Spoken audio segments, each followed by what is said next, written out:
Assalamualaikum warahmatullahi wabarakatuh. Perkenalkan, kami dari kelompok 6 ingin mempresentasikan hasil kerja kelompok kami, yaitu perkembangan teknologi dan peran IPA dalam kehidupan manusia, yang beranggotakan Amara Afla Fakriyah, Intan Putri Kumala, Santika Angsarbanu Cinewe Diningrat, dan Wahyu Putri Lestari. 1. IPA dan teknologi bagi kehidupan manusia. Pengertian secara umum, proses yang meningkatkan nilai tambah, produk yang digunakan dan dihasilkan untuk memudahkan dan meningkatkan kinerja. Yang terakhir, struktur atau sistem sebagai proses dan produk itu dikembangkan dan digunakan. Menurut para ahli, menurut Iskandar Ali Syabana, yaitu cara melakukan sesuatu untuk memenuhi kebutuhan manusia dengan bantuan akal dan alat, sehingga seakan-akan memperpanjang, memperkuat, atau membuat lebih ampuh anggota tubuh, panca indera, dan otak manusia. Dan menurut Jacques Ellul, yaitu keseluruhan metode yang secara rasional mengarah dan memiliki ciri efisiensi dalam setiap bidang kegiatan manusia. Dari pengertian tersebut, dapat kita simpulkan kemajuan teknologi adalah sesuatu yang tidak bisa kita hindari dari dalam kehidupan ini, karena kemajuan teknologi akan berjalan sesuai dengan kemajuan ilmu pengetahuan. Walaupun pada awalnya teknologi diciptakan untuk menghasilkan manfaat positif, di sisi lain juga memungkinkan digunakan untuk hal negatif. 2. IPA sebagai dasar pengembangan teknologi. Ilmu pengetahuan alam sebagai dasar pengembangan teknologi saat ini berkembang pesat, misalnya saja dalam peningkatan kesehatan, penyediaan energi, dan perkembangan industri. Ilmu dalam bidang IPA dan pemanfaatnya dapat kita bedakan dalam IPA dasar atau murni, IPA terapan, dan teknologi. Perbedaan ketiga macam IPA tersebut terletak pada aspek yang dikajinya, karena kajian bahan pokoknya sama, yakni alam. Menurut Amor et al. Tahun 1988. 1. Ilmuwan IPA dasar mencoba untuk memahami bagaimana alam bekerja. Yang kedua, sedangkan ilmuwan IPA terapan mencoba mencari cara untuk mengendalikan cara alam bekerja. 3. Ahli teknologi memanfaatkan penemuan IPA dasar dan IPA terapan untuk membuat alat guna mengendalikan cara alam bekerja. Yang keempat, konsep-konsep IPA dasar terbentuk dari keingintahuan mengenai sesuatu yang belum diketahui orang. Keingintahuan itu menuntun ke arah mencari prinsip atau teori yang dapat diperoleh dari hasil pengkajian, yaitu melalui percobaan. 5. Konsep-konsep IPA dasar merupakan konsep-konsep IPA mengenai kondisi, interaksi, dan peristiwa dari kondisi yang normal atau biologi atau ideal atau fisika. 6. Dalam konsep-konsep IPA dasar, seringkali ada variabel atau parameter yang dalam kenyataannya berpengaruh tidak dimasukkan ke dalam konsep-konsepnya. Yang terakhir, para ilmuwan menempatkan IPA dasar sebagai ilmu dasar bagi ilmu-ilmu terapan dan teknologi. Sejarah peradaban manusia dan perkembangan teknologi. Di sini terbagi menjadi 500 Masehi sampai 1500 Masehi. Kaum Khuza'ah disebut zaman kegelapan. 1650 Masehi sampai 1955 Masehi. Menurut Alvin Toffler menyebut zaman ini dengan era industri, yaitu sejak ditemukannya mesin-mesin industri. Yang ketiga, zaman teknologi dan informasi. Saat ini kita berada di zaman teknologi dan informasi, karena kemajuan teknologi akan berjalan sesuai dengan kemajuan ilmu pengetahuan.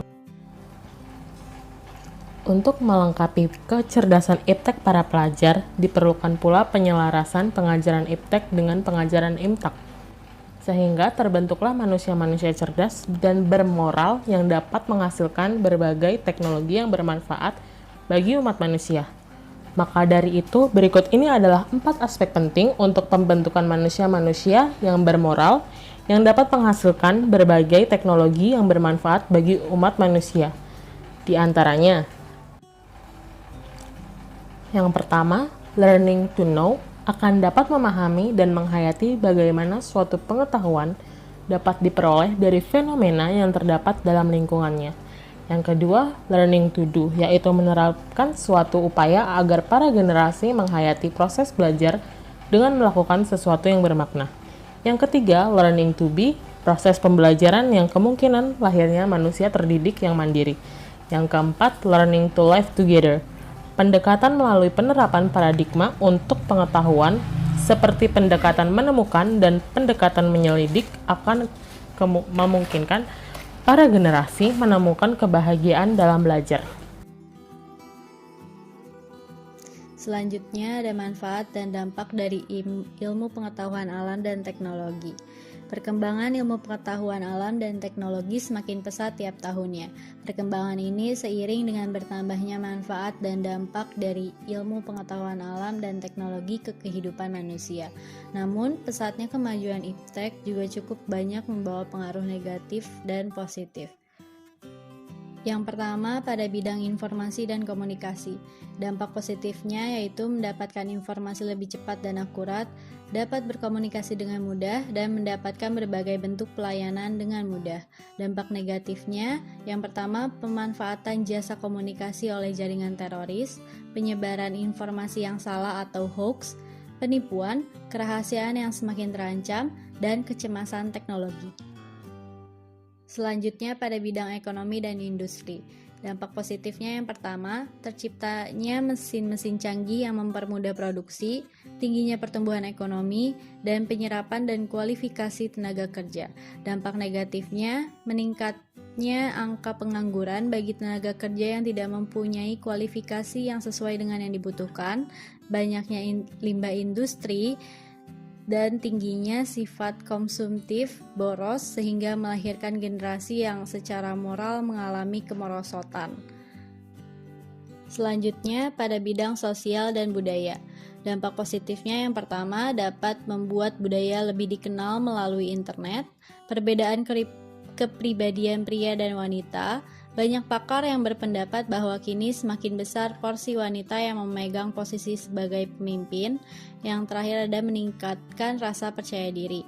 Dampak negatifnya yang pertama, hilangnya budaya nasional di kalangan generasi muda, kemerosotan moral khususnya di kalangan remaja dan pelajar, dan berubahnya pola interaksi. Selanjutnya pada bidang pendidikan. Dampak positifnya yang pertama menjadi salah satu sumber ilmu pengetahuan, yang kedua terciptanya metode dan strategi pembelajaran yang baru, yang ketiga meningkatkan kualitas sumber daya manusia karena membuka kemungkinan tersedianya sarana dan prasarana penunjang kegiatan ilmiah. Dampak negatifnya yang pertama menyebabkan orang dapat melakukan kecurangan secara mudah, penyalahgunaan informasi, dan kerahasiaan alat tes driven differential aptitude test yang semakin terancam. Yang kelima pada bidang politik. Dampak positifnya yang pertama timbulnya kelas menengah baru, yang kedua proses regenerasi kepemimpinan, yang ketiga menghasilkan kesadaran regionalisme. Dampak negatifnya penyalahgunaan kekuasaan, terorisme, dan kurangnya privasi suatu negara. Yang terakhir pada bidang kesehatan. Dampak positifnya yang pertama meningkatkan ilmu serta fasilitas seperti X-ray, yang kedua makin banyaknya obat-obatan yang ditemukan, yang ketiga terpenuhinya kebutuhan kesehatan.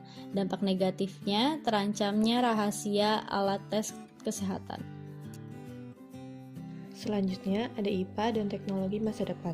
Perkembangan ilmu pengetahuan dan teknologi yang demikian pesatnya mempunyai pengaruh langsung pada kehidupan. Pengaruh tersebut sifatnya berbeda-beda.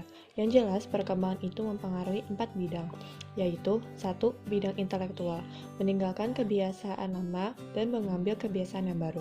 Kedua, bidang industri dan kemampuan di medan perang.